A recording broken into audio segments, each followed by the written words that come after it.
So I'm Mandy, and this is me. Finally, I'm really looking forward to actually writing my OpenPad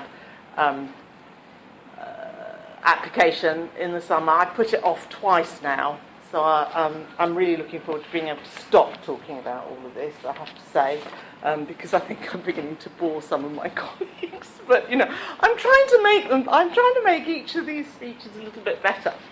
So, first of all, just to define what I mean by OU Live and being synchronous, this definition explicitly differentiates from an online lecture. After all, if we're only going to lecture, we might as well produce a YouTube video and send students off to watch that. It's tempting to fill the audio space with the sound of one's own voice. But if we plan our sessions to ensure that they include time when we tutors don't speak, the students have to fill the void themselves. It's so much more engaging when the students talk, and that also stops us from talking all the time, especially me. Of course, some students won't want to, and that shouldn't be punished. But nevertheless, encourage those who don't mind. And those headsets are really great. So the things that I'm going to be discussing are things that explicitly encourage interactivity. And I found them by trawling around on material. But I suggest if you do find something you like yourselves, then share it on the OU Live wiki.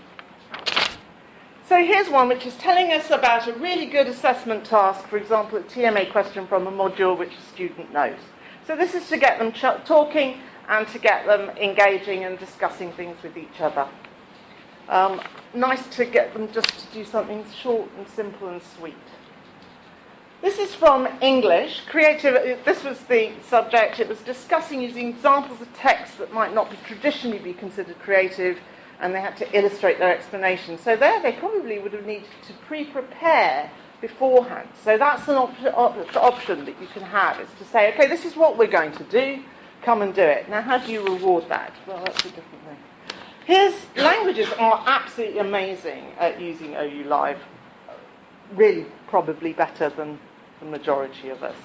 But here they have a speaking EMA that they do in OU Live. Of course, this is all pre-planned, pre-prepared, etc.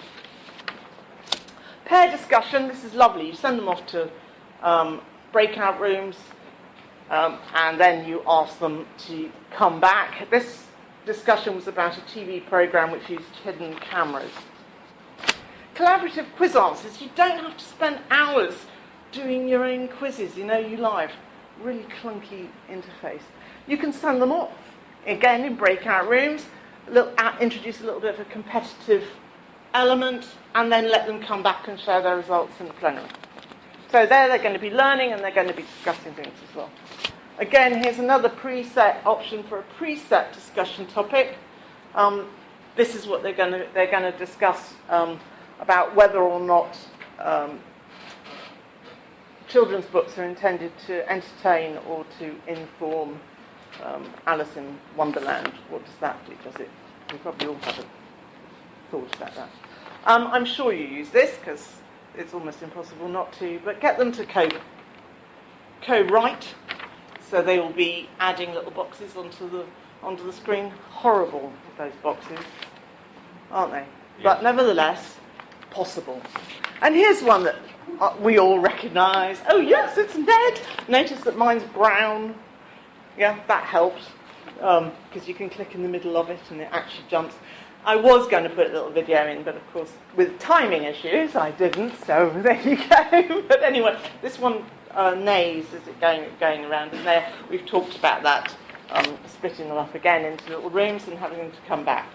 Referencing, this would be something that we all do, so there's something that somebody did. I think this is health and social care. They thought that their students were particularly bad at it. Well, they haven't met ours, is all I can say.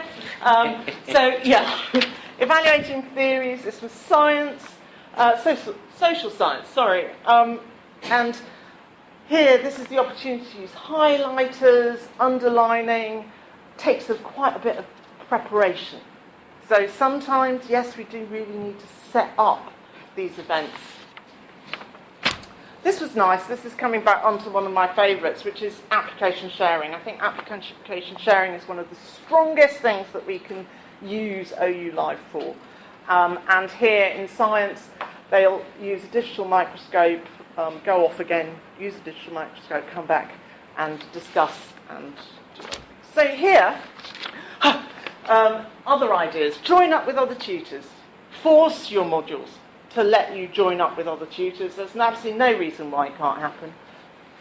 Think about module-wide tutorials because, again, critical mass makes it more exciting. So the more people that are in the room, the more engaging it is. The easier it is to send all of these, use all these breakout rooms. All students can't be in a room, can't all be there at the same time. So please, I think recording is fantastically powerful. And some people say don't record. I totally disagree. That slide passed, I'll come back to it at the end. With mobile apps, we have to consider that more and more students might start to use mobile application, and we need to think about what they don't have access to. But the great thing is that they've got no excuse not to use the microphone, because it's our phone. So there you go. We've got them at last. And that's that. Okay.